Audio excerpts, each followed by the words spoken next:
so much for taking time to get on this amazing call. I'm already speaking into existence. We are Pharmacy Initiative Leaders, PILS, and my name is Chandler Scheck-Snyder. I am the director of the Ambassador Program. And today we have an amazing webinar with some great individuals who will give you keys and gems, I think, for many years to come. So first, I want to say, before anybody does anything, make sure you follow us on Instagram, Facebook, and Twitter at PILS Connect, and also check out our website, pillsconnect.com. We're a nonprofit organization dedicated to you, underrepresented individuals in pharmacy. So without further ado, I'll introduce our host. Our host is Dr. Starr Shands. She is currently the PILS Ambassador Coordinator for Professional Development, and she is currently an ambulatory care clinical pharmacy specialist in the Indian Health Services. Take it away, Dr. Shands. Hi, everyone. Like Chandler said, I'm Dr. Starr Shands. I'm so honored to host this webinar tonight. And without further ado, first off, let me thank PILS just for the platform, really, and everyone associated with PILS. Thank you so much. Let's see. Okay. So if you are tuning into this webinar, you must be interested on how to transition careers, or if you're a student, you want to know how to do it once you're a pharmacist. So let's get started. So first, network is top 2 and not 2. So I put here professional circle. Take a good look at your professional circle. If your professional circle does not inspire you, elevate you, and motivate you, I would suggest for you to take a second look at your professional circle. Okay? All right. Stay in touch with the people in your professional circle. A lot of the people in your professional circle may serve as references, or can help you or tell you about another position that may be open. So if they don't know you, that serves as a problem. It's not just what you know, it's who you know. Shout out to Hampton University for teaching us that. That is not what you know, it's who you know. Market yourself. How can someone speak up for you and advocate for you if they do not know who you are? Connect with people, build relationships, create those professional relationships. Because I used to get asked all the time when I was in pharmacy school, I was spending spring break and summers going to pharmacy conferences. They're like, Starr, why are you going to pharmacy conferences? To build my network, to create those relationships. And it has served me well. Reach out to people. If you see someone that has a job that you really like, or a job that you're interested in, reach out to them and ask questions. Connect with them on LinkedIn. Quick DM, a quick professional DM doesn't hurt anybody. Reach out and ask those questions so that you are more informed. Mentorship is key. A mentor is someone who has a higher level of experience and exposure who is guiding you. Mentors see more in you than you see in yourself. And no matter where you are in your career, whether you are a first-year pharmacist, a student, or a 20-year pharmacist, you need guidance. Someone that can provide answers to your questions, gives you advice on the do's and don'ts, tips and tricks, and can give insight into their experiences and what they've learned, because you grow through what you go through. Mentors hold you accountable. And mentors can provide encouragement. One of the greatest mentors of my life, shout out to Dr. Terry Smith Moore, who taught me the importance of living your best life professionally and personally. Stay ready. Number 3, stay ready so you don't have to get ready. What does that mean? Add to your CV. Any new thing that you do, add to it. Tailor your CV to the specific job or career or position that you want. Please do not make one CV and send it to 30 different places. No, please don't do that. Expand and diversify your experiences. any new opportunity. Take advantage of any and every opportunity that you have. Do the research on the job that you want, the position that you want. There's nothing worse than you applying for a job, you happen to get an interview, and you can't even say what job you're about to do. Be creative and show up as your best self. What does that mean? Be confident, be flexible, be open, be eager, be willing to learn, and be humble. Know what you want. Not what your parents want, not what your family wants, not what your friends want. What do you want in your career? Look in a literal or figurative mirror. Analyze what you want. Self-reflection is important. Ask yourself those questions. What drives you? What makes you happy? What are your long-term goals? What are you passionate about? What do you love to do? What aspects do you want in your career? Do you want benefits? Do you want a bigger salary? Do you want a better work-life balance? Figure out what you want and make lists. Negotiables, non-negotiables, pros and cons of whatever career. And again, research what you want. Google is your friend. YouTube is your friend. Use your resources. So here's some examples of pharmacy careers. Disclaimer, these are not all the careers that you can do in pharmacy. Your options with your PharmD or any type of pharmacy degree are truly limitless. Everything from academia, managed care, hematology, oncology, cardiology.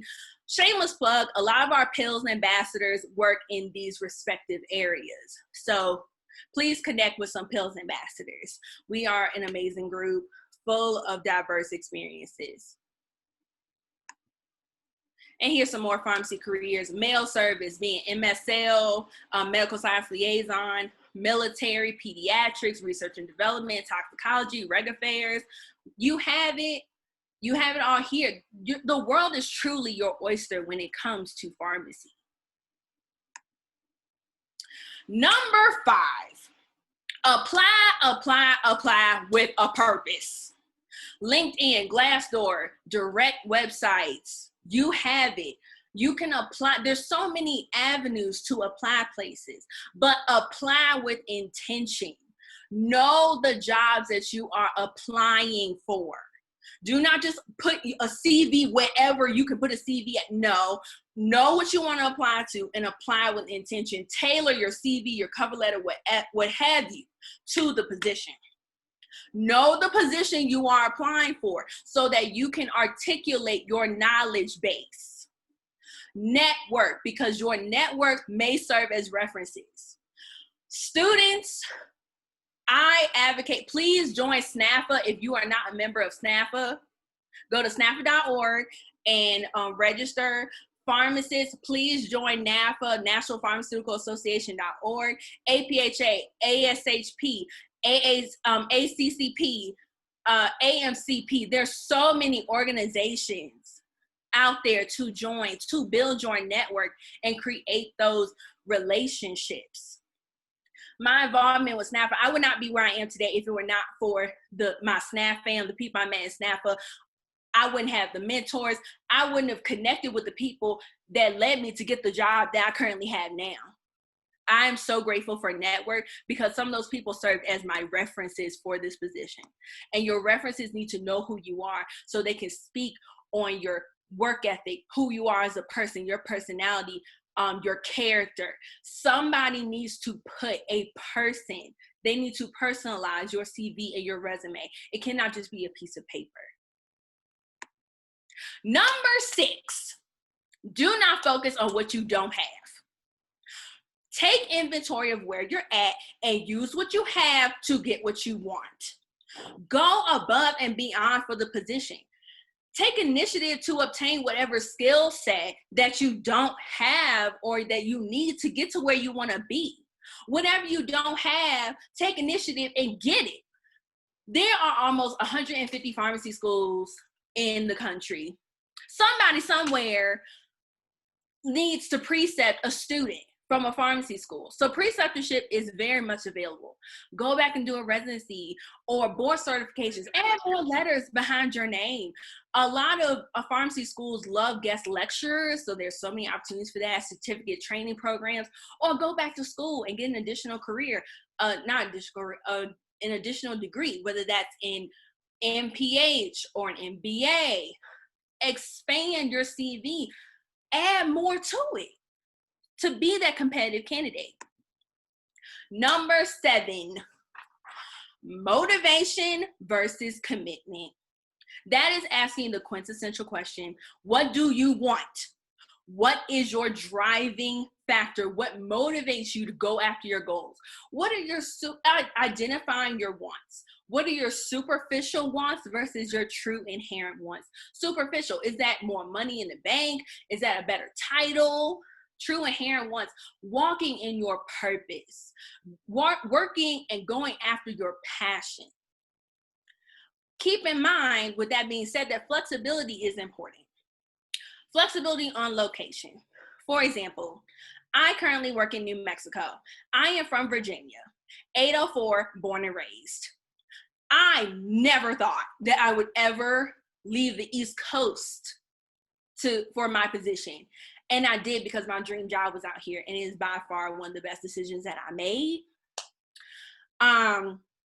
With that being said, flexibility, pay cuts don't last always, okay? It does not last always. Sometimes you may have to take a step back in some areas to catapult and serve as a catalyst in other areas. So keep that in mind. You don't have to settle, but there are some things you may have to take a step back with in order to move forward. Fulfillment is possible. If you do not like going to your job every day, you do not just like going to your job every day, it may be time for a transition. In the past, I was in a position that I didn't like. I was not growing in. I had no career trajectory. I knew it was time for a transition. I go to work every day. I'm happy-go-lucky with my patients. I sit here and talk all day long with my patients, given some time. I have a busy hospital, but I try to make time for all my patients. Discipline is key. Motivation may be enough to get you started, but it is not enough to sustain you. This journey may not be easy at all. You may experience obstacles, rejections, what have you. You have to keep going. You owe it to yourself to keep going, because it's gonna work out. 8, anything can be an opportunity. Sometimes some opportunities are just stepping stones to get you to prepare you for the next opportunity. Make the best out of your current position so that it can prepare you adequately for the next position. And while you're in that season, gain more experience and more exposure so that you are better prepared. Be proactive, be prepared, and think outside of the box. Do whatever you have to do to set yourself apart so that you are ready to transition. Number 9, rejection gives you direction. Let me say that again.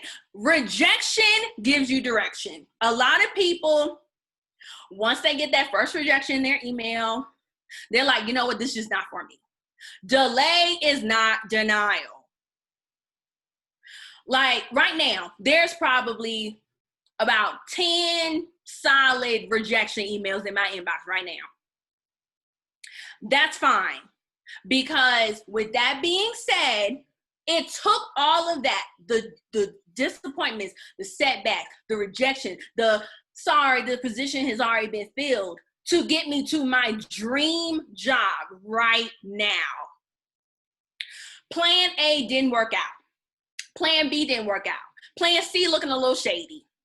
Plan A to Plan Z, there are 26 letters in the alphabet. You need to go through all of them. And then if Plan Z don't work out, you need to go back to Plan A. Because giving up is not an option. Reevaluate and look at your objectives. What do you want? Because the path may look different, but you can still get there. You get what I mean?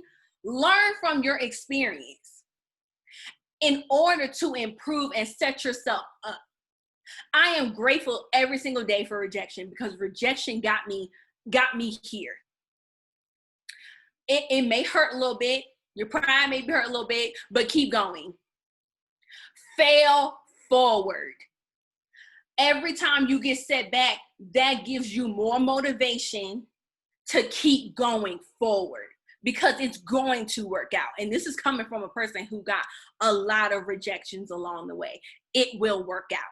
And do not give up. Number 10, please do not ever let fear decide your fate. Stop excuses, stop limiting beliefs, stop comparing yourself to other people. Oh, this person has this position. Why can't I get it? I'm just as qualified as them. Stop comparing yourself. That is their journey. This is yours. No job is perfect. Keep in mind, I love my job every single day. But there are some things I could stand to change about my job. So don't go into any type of job thinking that, oh, I'm never going to have a bad day. It could be the most perfect job in the world. You're still going to have a bad day every now and again. It happens. Because if you have a job that you do not like every day, you find yourself in survival mode. You're not growing. You're not becoming better. You're just trying to get through the day. You do not deserve a job that you are just going to every day. You don't feel good about it. If anything, it's hurting you because you don't like where you're at. So you're not being your best self for your patients. Or if you're not in a patient-centered practice, you're not being your best self to produce the amount of work that's required for your job. Trust the process. You may not understand why certain things are happening. It's okay. It's not meant for you to understand. Keep going. Trust that it's going to work out. Have faith that it will work out. It may not be easy, but it is worth it. I promise it is worth it. And I'm not saying that blindly. I'm saying it because I've gone through it. It will make you a better person. This is what you need for transitioning in your career. So thank you to everyone who has contributed to this presentation. I interviewed over 20 pharmacists, hiring managers, executives, what have you, to create content for this webinar. And just thank you to everyone who supported this journey about this webinar. Thank you so much. So let's meet our panelists. I'm so happy with the quality of panelists that we have today. So first, Dr. Ferguson. Hello, hello. All right, Dr. Ferguson, please introduce yourself if you wouldn't mind. I absolutely would not mind. Hello, good evening, everyone. It is such a pleasure to be here with you all. I'm excited to be a part of the panel list. Thank you, Dr. Starr. What a great presentation. Such great energy, such encouraging words. I couldn't have done a better job. It's such a great reminder of just the experiences that we go through in life, how they will fuel your passion, keep us humble, and keep us focused on to not have any regrets, and to just kind of live in our purpose. So thank you for that. So I am a veteran. I have spent the last 9 years working for the Department of Defense. As you can see, my last position was the Director of Operations under the Defense Health Agency. And I recently transitioned out and now moved from being a public servant to now being a public advocate here in Washington, D.C., where I work in the public policy space, specifically health policy. So many may wonder, how do you do that from being a pharmacist? Pharmacists are actually great people to work in health policy, using our experiences as healthcare workers and taking the time to give the perspective at the table to help formulate health policy. Really, when considering health disparities in America, we really can't solve those issues until we address the social, environmental, and economical inequalities that occur. Really, without those things, people cannot access quality health care. And there's so much research around when those things are not properly addressed, it leads to poor health. It leads to just disproportionate rates of deaths, especially amongst the Black communities. So we need a multidisciplinary team, from from statisticians to pharmacists to physicians to virologists to so many different people on the team to really combine their expertise, whether it be through a think tank, interest group, policymakers, to really work in the policy process. You look at health policy, you look at public policy, and people automatically think that you have an interest to run as a politician. The policy process is extremely diverse, or extremely expansive, and the roles in which you can go or you can work are limitless. So it's just a matter of, if your passion is to advocate for the public interest and make a difference, it really starts with policy. So after spending years in operations and realizing how much policy impacts operations, this was the next best move. And honestly, it was the right move for me. And I'm having a blast. I just finished up my first proposal for health disparities policy proposal that I'm submitting tomorrow. And it's the first edition of about 9 that I'll be working on. And it's not perfect, but it's working on something to really help the Black community. And if that's something that anyone on this call is interested in, we can definitely talk more throughout this conversation tonight, or I can leave my contact information in the chat and I'd be happy to. Thank you so much, Dr. Ferguson. We are so happy to have you on this panel, to have your expertise to be shared. Thank you. Dr. Heilig. Good evening, everyone. So my name is Erica Heilig, as you can see. I'll keep it pretty succinct. I have been a licensed pharmacist since 2011. I'm a graduate of Florida Agricultural and Mechanical University College of Pharmacy and Pharmaceutical Sciences. I'm currently residing in the Atlanta, Georgia area, newly minted medical science liaison in dermatology with Sun Pharmaceuticals. I have had an expansive career over the profession of pharmacy in the last 9 years. So I'm looking forward to sharing just a little bit of my experience in the many facets of the profession that I possibly can to you all tonight, and certainly will be willing to pass along contact information for further discussion beyond the questions or exchange that we have on this call. Thank you so much, Dr. Heilig. Dr. Onor. Hello, hello. Can everyone hear me? Yes. Oh, fantastic. Yeah. Well, thank you, everyone. I'm really excited to be joining this panel today. My name is Ifeanyi Onor, and currently I'm a medical science liaison with Amgen. I cover 10 states now in the Northeast, and I cover the nephrology platform.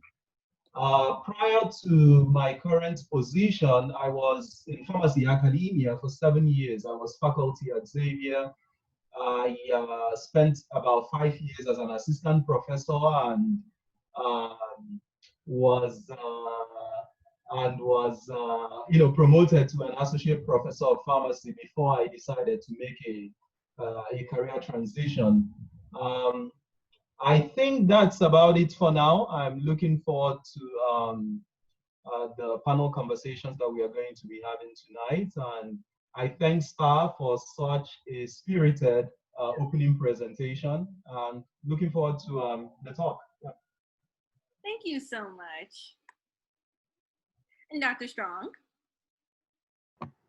Hello, everyone. Hope you can hear me well. My name is Dr. Whitney Strong, and thank you, Starr, for setting this up. I'm so excited to be here. Just a little bit of background about myself. I graduated from Texas A&M College of Pharmacy in 2017. I actually recently made my transition in March of this year. I know, during COVID. I was working for a retail chain called HEB Pharmacy. HEB is a grocery chain here in the state of Texas. I currently now work full-time as a pharmacist at Texas Children's Hospital. Specifically, I'm on the acute care team. My primary role is handling discharge counseling, med reconciliation, but I am cross-trained to staff our cancer clinic, which I did today, and I also am on the pediatric hospital medicine floor as well. So I staff there as well.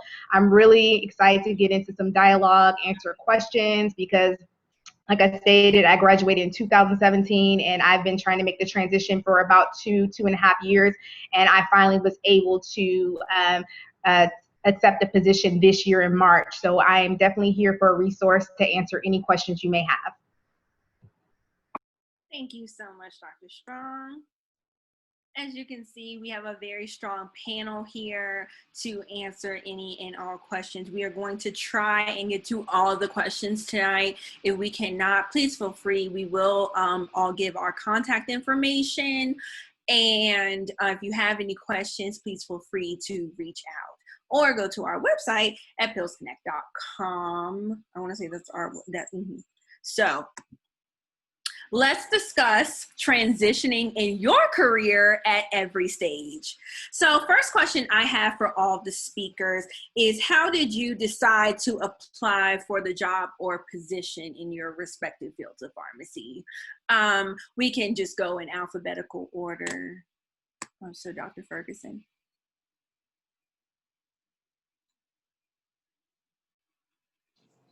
Sorry, I was on mute. So I sought out my position while I was still working for Defense Health Agency. Actually, was directly referred and kind of made the transition that way, which goes towards your statements of networks and the power of network, mentorship and sponsorship. So I would have to echo your statements on using your networks to help with transition from career to career. Okay, Dr. Hyler. So I would say I think the most probably monumental transition would be me going from clinical practice to industry. So I'll focus on that. And I knew that it was time for me to make a change from clinical practice, being at the bedside, going into something else, not realizing that I was making a hard shift to industry permanently. But I knew it was time when I went to my director one day. I was teaching at Xavier, and I told her that I didn't want to be a pharmacist anymore. And I had been a pharmacist maybe 4 years at the time. And so it was too early in the career for me to be experiencing burnout. And I knew I had lost my passion. And so I decided to pursue something else that was going to give me some work-life balance, but I would still have the opportunity to develop across the profession and to really have an extensive career in pharmacy without having to start all over from scratch. I had completed two rotations in industry during my P4 year in pharmacy school. And I live and breathe by your network is your net worth. And I literally got a phone call one night sitting on the couch grading papers for students. And it was my mentor from previous pharmaceutical company that I worked with who told me, I have some positions coming open on my team. Are you interested? And that is how that position came into play. And that is how I transitioned back into industry and have been there and just flourishing ever since. We love to see it. Thank you so much. And I really do appreciate your network is your net worth, because it truly is. Dr. Onor? Hi. So I guess I'll take it a little back to after residency. I thought I would be a career academic. I thought I will stay in academia and sort of move up in the trajectory of being promoted from an assistant professor to a full professor, and then perhaps transition into a more administrative position. But Starr, like you mentioned, right, fate has a way of getting to us. So I was also with Dr. Heilig. Her tenure at Xavier intersected with mine for quite a brief period. I was there, she was there for about a year or two thereabouts. So I spent about 7 years at Xavier. I had a clinical practice site in internal medicine, had a very fulfilling career. I loved, my students and all. I thought at a juncture in my academic career, I felt that it was time to sort of diversify my skill set, right? In academia, one of the beautiful things is not only do you teach, you also practice clinically. Um, so I felt like I have experienced what it's in, being in the classroom, educating young students, and I've also practiced clinically. I felt like that it was going to be very useful for me to sort of gain more transferable skills and sort of use a different part of my brain. So pharmaceutical industry opportunity came out at Amgen in the nephrology um, therapeutic area. And I had already had some contact at Amgen when the American Society of Nephrology conference was in New Orleans. Amgen actually hosted a dinner, so I went there. And the recruiter, actually one of the recruiting pharmacists that is on my team, recalled that I attended the meeting. So it sort of gave me a foot forward, being that she was already familiar with me. So like Starr, you mentioned, Dr. Heilig mentioned, and I know everyone on the team, echoes this. Networking is really critical. You need to be visible. Um, and like you talked about, Starr, I think really knowing what you want and sort of thinking about the end is really important, right? So knowing where you want to be. In my years of mentoring students, that's what we talked about often. What is the end? And then asking yourself, what skill sets do I need to build on right now to get me to the destination? Yeah. Thank you so much. And Dr. Strong? Okay, for me, I kind of knew I wanted to transition out of the community setting before I even started. I was one that actually went to the residency showcase. I got interview offers, but it was just a time in my life where I was just not able to go through with the residency program. So I did accept a position with an amazing company that has trained me very well. But I definitely knew that it really wasn't for me. Probably about 6 months in, I just felt that I just didn't see any growth for me, any longitudinal growth. The only position that I can go up to would be manager, and I saw the stress that the PICs had on them, and I just wanted to be more pharmacy focused. With community, it is definitely patient centered, but you also have, it's a company, so you have numbers and money driving it, and I just wanted to really get to the heart of pharmacy. So I was working extremely long hours. I was going home frustrated with headaches. My body was sore. And although the pay was great, I just couldn't see myself, I guess, being my full potential as a community pharmacist in that particular area. So that's when this was 6 months. So I probably would say about a year in is when I set myself to start looking at my resume, getting that together, looking at my LinkedIn. So just honestly knowing that I really couldn't go anywhere else, or I didn't want to go anywhere else in the company, and that I wanted to expand my clinical knowledge more is what made me want to transition. Thank you so much, Dr. Strong. I do echo all of those points.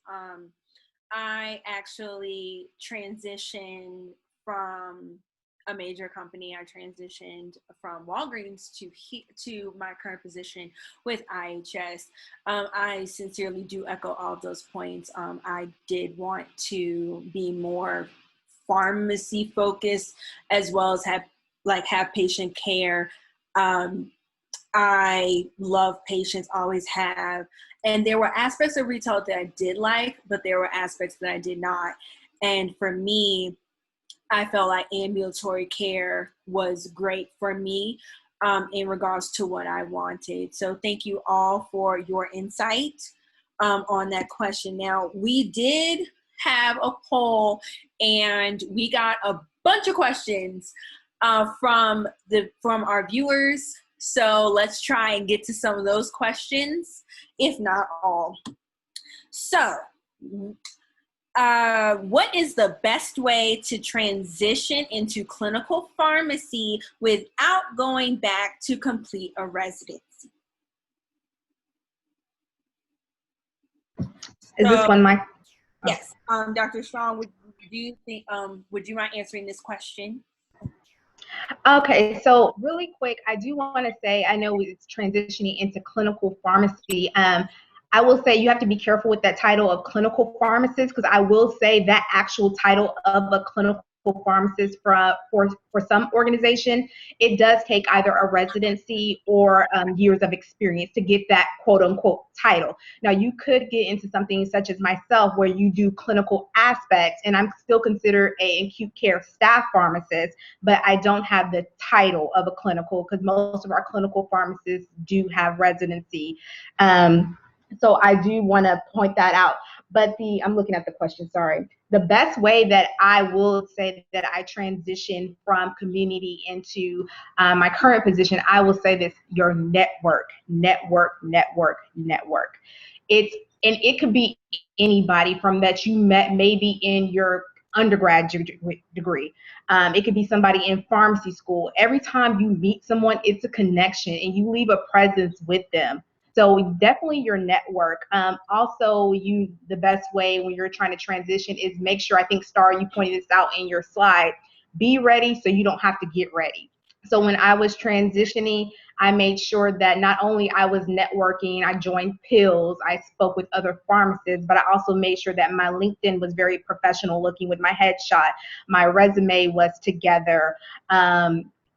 I think we're going to get to certifications a little bit later, but those were things that I looked at to make sure that I was ready. So I will say networking, also making sure that you have everything aligned with your resume, that you have a presence in either organizations that are in your area, such as ASHP, just so that it makes it a little bit easier when you transition. Thank you so much for that. My next question, how do you make pharmacy management background appealing to potential hiring managers in industry and managed care? Dr. Heilig or Dr. Onor, if you have some insight into that question. I can provide some brief insight. So I think that it all boils down to pretty much the fundamentals. So I know in a lot of government jobs, when you apply, they ask you to be able to articulate your KSA, so your knowledge, skills, and abilities. And that is going to be, those are going to be the fundamental posts of everything that you do anywhere across the professional lines within pharmacy. And so you have to be able to take the knowledge, the skills, and the abilities that you have gained across your experiences and be able to articulate them in such a way that they fit the mold wherever it is that you're going. So you have to be able to speak the language, understand what the job descriptions are, understand the keywords that they have highlighted in those job descriptions, and be able to take your experiences and mold them into the words that fit or align those job descriptions. So you're not telling false information. You're actually just marketing or branding yourself appropriately with what you have done so that it fits the description, so that you are now being viewed as a strong candidate for that potential role. So it doesn't necessarily mean that you have to have management experience per se. You could have done things that in which you have you've held leadership roles, and those leadership roles and that experience will transition seamlessly into fitting some of the requirements that these that hiring managers are looking for in industry or other settings within the profession. You just have to be able to sell yourself appropriately with what you have, as opposed to being afraid of posting for a role because of something you don't have. Dr. Onor, do you have any insight to add to that?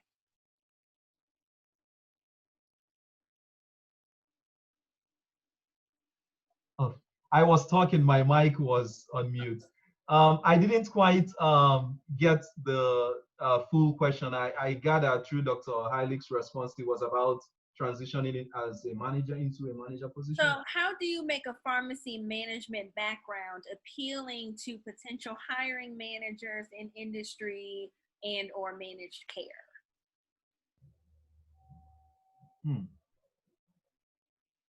Yeah.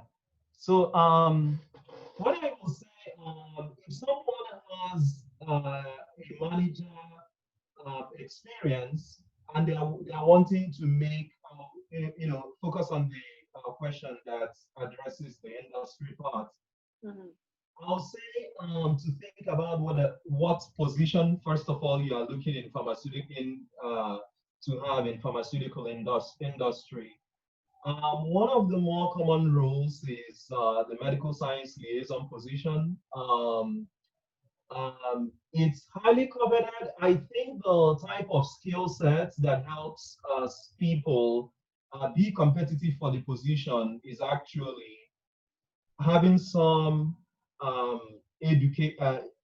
being able to give like presentations and educate a lot of healthcare practitioners, a lot of industry folks, they like that. Yeah, so I think the person who is seeking to make that transition needs to demonstrate somehow that they've been able to provide some type of education to healthcare practitioners.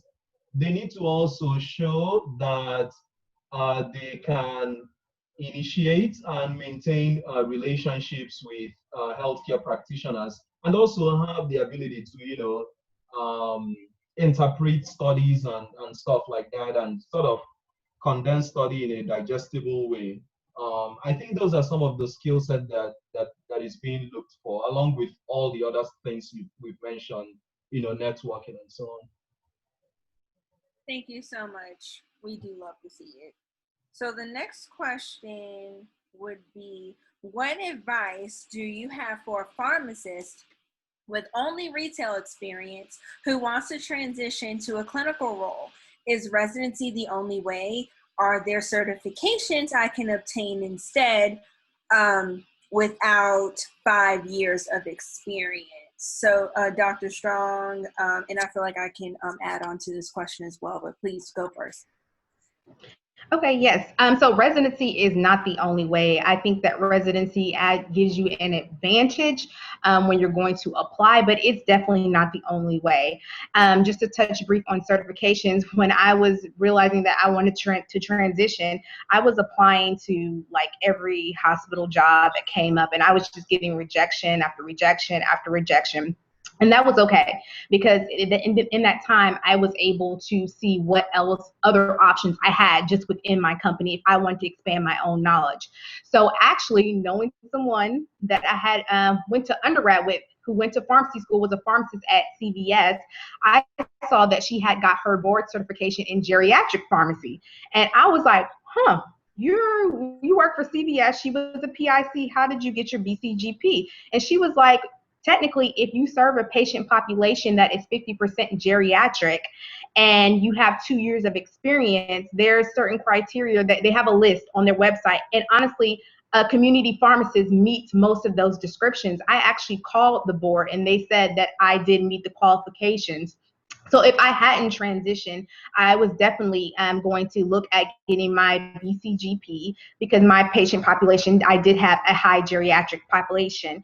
I also looked at getting, of course, you can get your certification in medication therapy management. Many of you already have that. And also, I didn't know this, but Dr. Onor made me aware that most of us, I don't know in other states, but I know in the state of Texas, we have our IV certification through an ACPE accredited program through your school. So that's another certification that you may not even realize that you have, that I actually went back to my dean of academics and had them give me an affidavit that said how many hours that I had in IV certification. So a residency is not your only option. I think getting certification helps you. It makes you stand out. And with you becoming involved in different pharmacy organizations, I think that can help you get your foot in the door. Now, if you go and get those certifications on top of that, that's even better. But residency is not the only option for you to get into a different position in pharmacy or into a hospital. You just have to be resilient, because I'm going to tell you, I've been rejected. I've been on interviews. I thought I had it. I didn't have it. You're going to have to put yourself out there. But residency is not the only way. I know about the BCGP for sure. If you have a geriatric patient population in community, I'm pretty sure there's many more. A lot of you already have IV certification and may not even realize it. You may not have experience, but you have a certification. And then medication therapy management, there's a lot that you can do with that if you really want to go down the ambulatory care route, which is a really good transition from community. Thank you so much for your insight. And just to piggyback off of that, I graduated from Hampton University in 2018. I transitioned in my career. So let's see. I got licensed in August of 2018. I started this job September of 2019. So I got hired at this job at 10 months into my career. So to point out that question of if you have less than 5 years of experience, it is very much possible to transition to a clinical role or out of retail with less than 5 years of experience. As you can see, myself and Dr. Strong have done it. With that being said, like I said, I got hired at 10 months. So I echo all of Dr. Strong's points. It's just really putting yourself out there, utilizing your network, making yourself a more competitive candidate. And it may be intimidating earlier in your career because you feel like you may not have enough experience. That's a normal fear, but it should not limit you or stop you. I'm currently the youngest pharmacist, full-time pharmacist on staff at my hospital. And with that being said, I probably have the least amount of experience, but I'm still in the room. And keep that in mind. It doesn't matter how little or how long of experience you have, as long as you are willing to put in the work to meet or exceed the standards.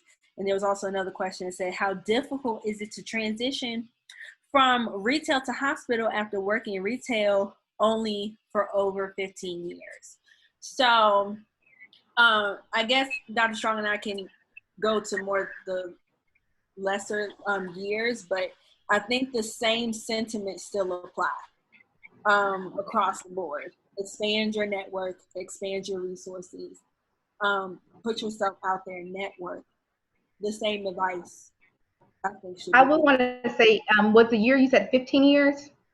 Yes, 15. I will want to say this, and this is one thing, transitioning from community pharmacy to the hospital setting, you have to, one thing I want to say, because I think I saw it in the chat, it is good to kind of look at smaller hospitals. Also, this is something I didn't do, but I advise people to do. If you could look at teaching hospitals, those tend to be more willing to take on people that don't have as much experience, because the hospital that I am, it's a teaching hospital, so we have a lot of residents that work there. So it was a great transition for me to be in that type of environment, because I'm just being honest, a lot of stuff I never verified fluid orders before, like electrolytes, dosing, like I mean I studied it, but having to do it was definitely, it definitely is a learning curve for me. So being in an academic, should I say a teaching hospital, is definitely helpful.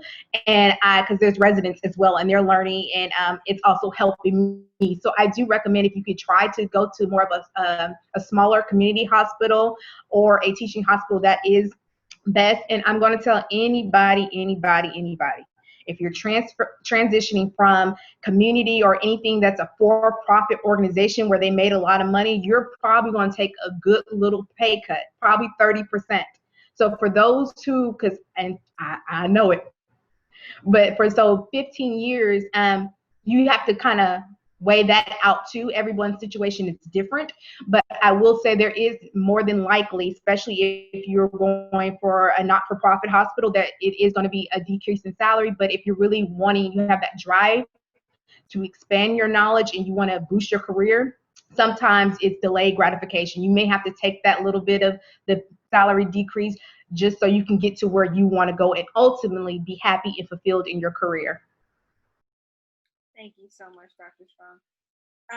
Next question. I guess it's a two-part question. When interviewing for a government agency, what are some tips to keep in mind? Any preparation tips?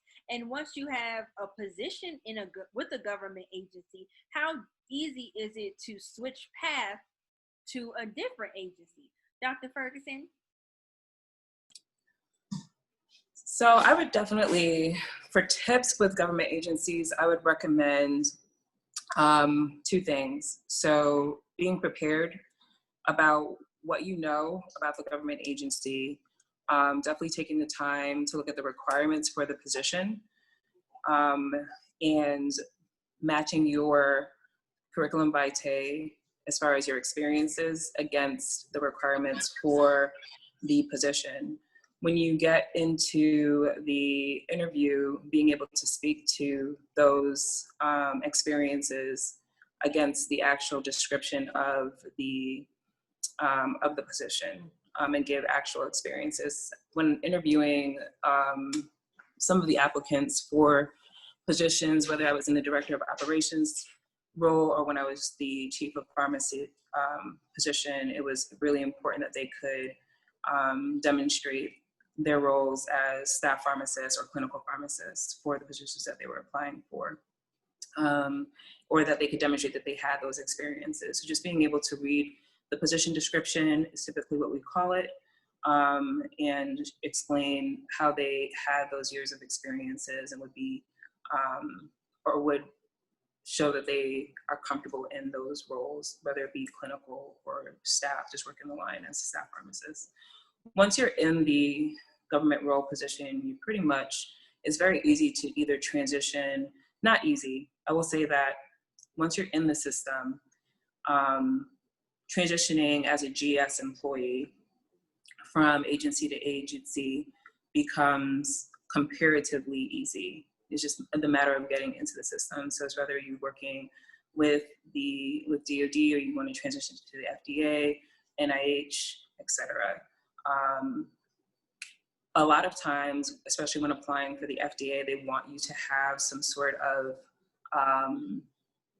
government experience or a GS position equivalence before you can accept a position at a specific level. So you'll see that a lot of times with the applications, with whether it be HHS, Human and Health Services, or FDA, where they'll want you to have a GS-13 equivalency or GS-12 equivalency position or X amount of years of equivalency. Some are at entry level where you don't need to have that, but some will require it. Does that answer the question? Yes, it does. Extremely, Dr. Ferguson. Thank you so much. And I work for Indian Health Service under HHS. So yes, I can definitely echo those points that once you reach to a certain GS level, it is definitely comparatively easy to go between different agencies. So thank you so much for your insight, Dr. Ferguson. The next question that was submitted, Dr. Ferguson, you can answer this question as well. I want to get an MPH, not only because I'm interested in public health, but to also make myself stand out in a competitive job market. Do you recommend? I absolutely recommend an MPH. A lot of the people that I actually work with now have MPH, and their perspective is extremely useful. So I recommend an MPH for pharmacists, especially. It's extremely useful in policy. It's extremely useful in many areas. I just know it in the context of public policy, but the perspective that they have and what they bring to the table has been incredible. It makes me actually consider a MPH, but I am done after I'm done with school for right now. But I definitely encourage it if that's something that you find yourself passionate about, if you think that you would like to lean in as far as being a public advocate. Thank you so much for your insight. Definitely gems. So next question. Let's see here.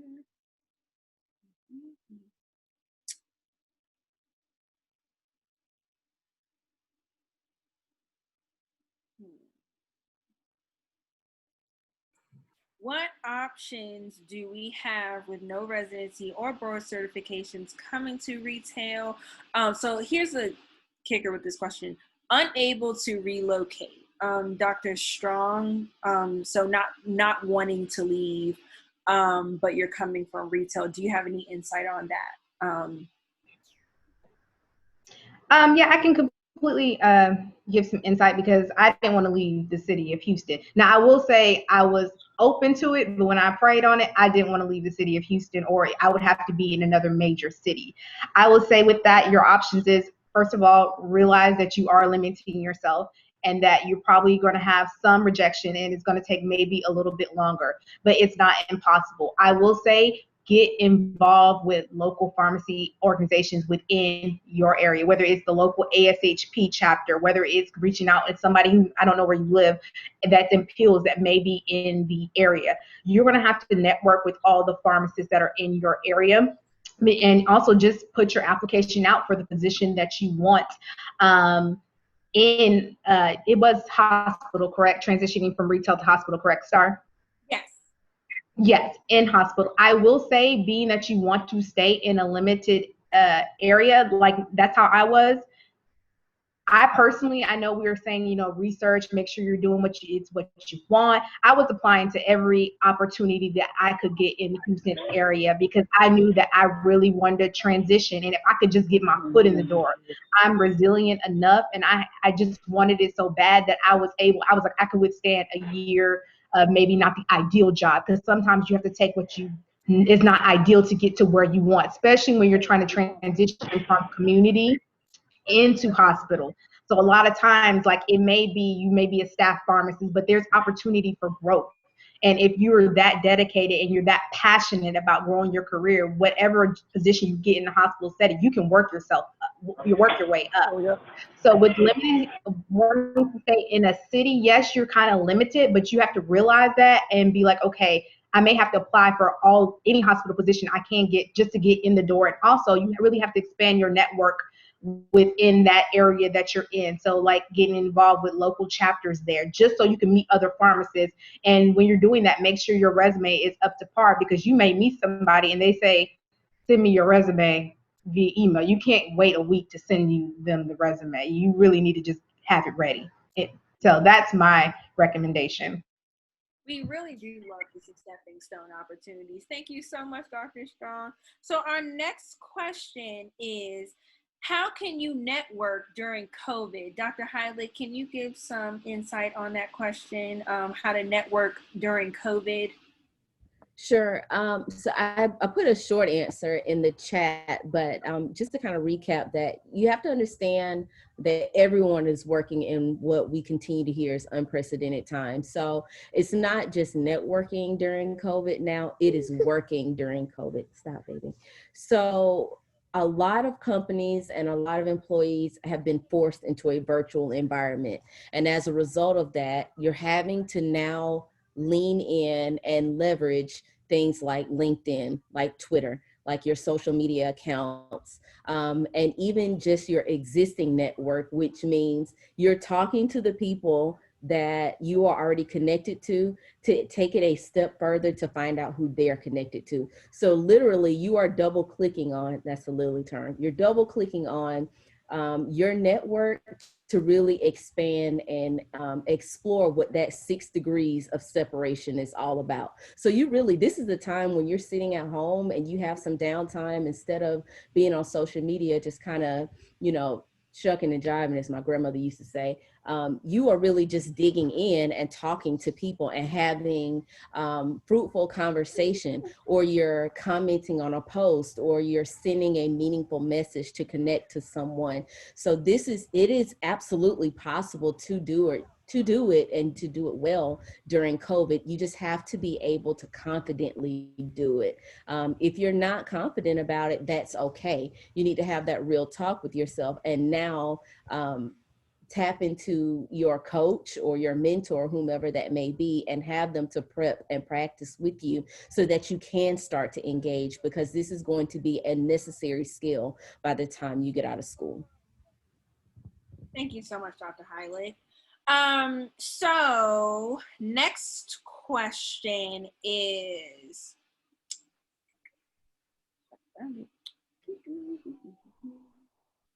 Starr, can I comment on the networking just briefly? oh yes, please, thank you. Yeah, totally. I agree with what Dr. Heilig mentioned, but in addition to using social media platforms like LinkedIn, you can also look on websites for, let's say, institutions where these folks are working, the potential mentors. Get their email, send them an email. If they are open to providing mentorship, um, then the next step might be asking for 10 to 15 minutes to actually use maybe Zoom and other virtual technology platforms to connect with the potential mentors. But I think the key, especially during this time, is to be reasonable in what you are asking. So it needs to be a super short, like 10 to 15 or 20 minutes. So potential mentees need to really think about what to do within that short period of time. Yeah, so it's definitely achievable. The disruption brought about by COVID is here to stay for the most part. So we have to pivot and adapt during this time. Yeah. Thank you so much.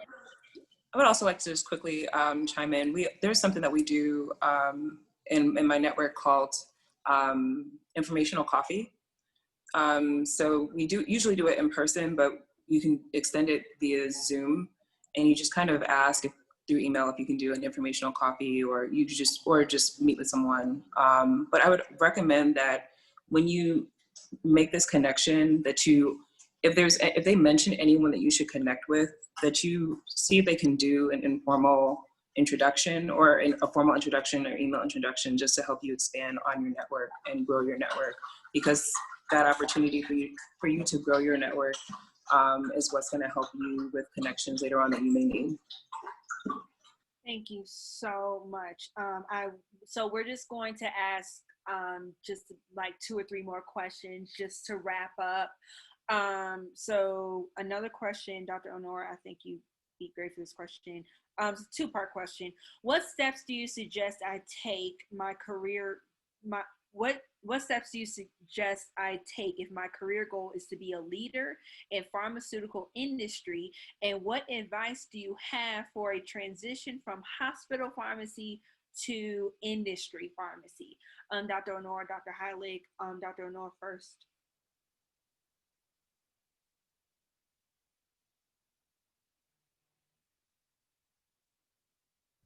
You're muted, Iffy. Oh, yeah. Okay, thank you. So I'll try to go in sequence to the question. So if someone is looking to make a transition from hospital pharmacy to industry, the point that we mentioned earlier, so accumulating a lot of those skill sets and experiences that is very valuable to performing in industry. So ability to interpret studies, really condense information in a very digestible form, and delivering it to healthcare practitioners is a great skill. So a lot of synthesis, right? Looking at a lot of data and putting it in small chunks in a way that is, easy to take in for healthcare practitioners is critical. Being able to form relationships and so on. So the individual looking to make this transition needs to show that in their CV. And one of my friends who made the transition also from academia to industry had a resume where he actually highlighted a lot of those skill sets in a 1 to 2 page document. So I'll highly recommend that. In addition, if someone is looking to be transition into industry leadership. I'm not saying it's not possible to sort of make a move from hospital pharmacy, obviously depending on the position the individual may have. But ideally, you need to get in maybe as a senior medical science liaison or in other capacities in industry, and then working, oneself up into those managerial positions or administrative positions in industry. And obviously, that will require a lot of performing well in the job, getting additional training. So whether it's through MBA or extra courses and stuff, and also getting involved in projects. Those are and leading projects. Those are some of the things that will help the person get there. Thank you so much. Thank you so much. That was just wonderful gems. Dr. Holly, did you have anything to add on? No, for the sake of time, I'll say no. Okay. So we get to another question. Okay. Shameless plug. We will definitely be having a webinar typically related to pharma next month. So be on the lookout for that so we can drop more gems about pharma. So please mark your calendars as soon as the date is set in stone. The last question, I'm going to make it a two-part question, and I hope this will be the last question. So I'm going to try and make it a two-part one.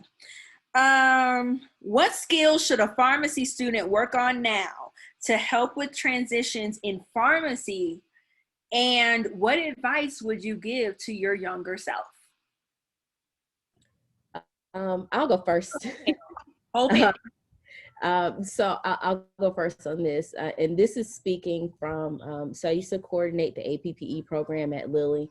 And I can tell you, Lilly has one of the largest P4 rotational programs within the country.